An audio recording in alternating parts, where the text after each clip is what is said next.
Hey there, Seb Fry here with another exciting episode of It's a Seb Show. And you'll have to forgive my appearance today. I don't have my makeup on, and that's because, society is imploding. If you haven't noticed, the end of civilization is near. Or is it?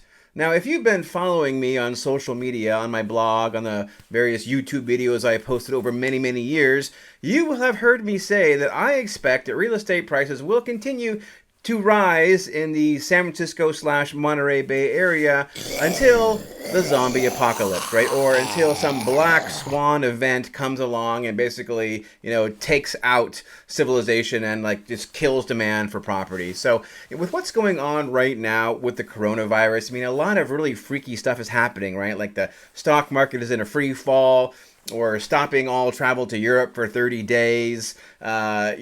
Schools are closing. There's no public events, right? There is going to be a significant impact on the economy, and we can already see it, right? Stock market just way down, continuing to go down. But real estate prices, what's the story with real estate prices? There's so many talking heads pontificating about what it all means for the economy. And I have heard from a number of clients saying, hey, Seb, what do you think the coronavirus is going to do for the real estate market, right? Is it going to stop sales? Are prices going to crash through the floor? I'm not a PhD economist. I am not an epidemiologist. I'm just a realtor who's been working the market for a pretty long time now. And I want to share with you my perspective. My perspective is no, it's not. I think that that we will get through this, and I don't think that the real estate market is going to fall apart. And the reason for that is that the real estate sales cycle is so long, right? It takes most people months or years before they finally buy or sell that house, and that's because people usually only buy or sell a house based around some major life event, right? Like they get a new job, they get married, they have a baby, somebody dies, they get divorced, right? They lose a job, something like that. And these are processes which, generally speaking, take many months or even years to play out. And because of that, the real estate does not actually trade very often. Stocks are completely different. You can click a button and you can sell $100 million worth of stock literally almost in the blink of an eye, but real estate is not exactly like that. So real estate takes a long time for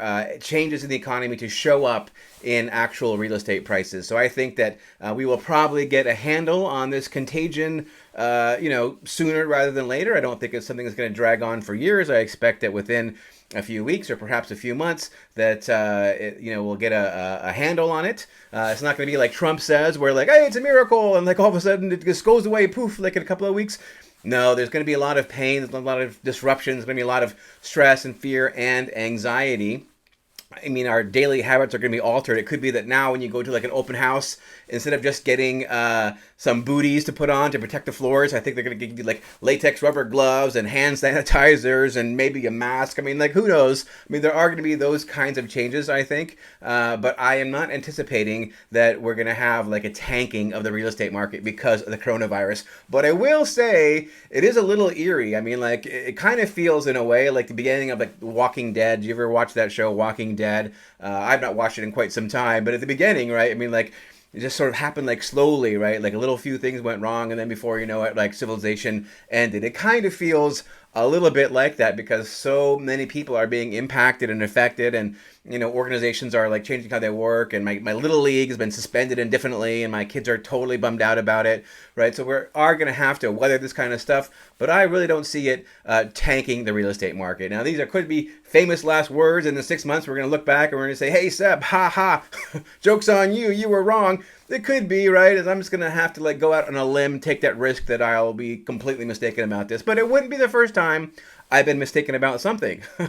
It happens once in a while. All right, hey, listen, do me a favor. Would you share this with anybody who is worried about real estate prices vis-a-vis the coronavirus and what impact it's going to have? Because I know there's a lot of people who are wondering about this, and this is just one man's opinion, but as somebody who does have the benefit of having studied this for many years and being in the heart of the real estate market in many respects. as my day-to-day workaday life. So go ahead and share this with people who are thinking about it. I would really appreciate it. Or go ahead and give me a comment, thumbs up, or even subscribe to my YouTube channel, and that would be stellar. All right, that is it for this episode of It's a Seb Show. Thank you so much for watching, and I will have another episode up again before too long.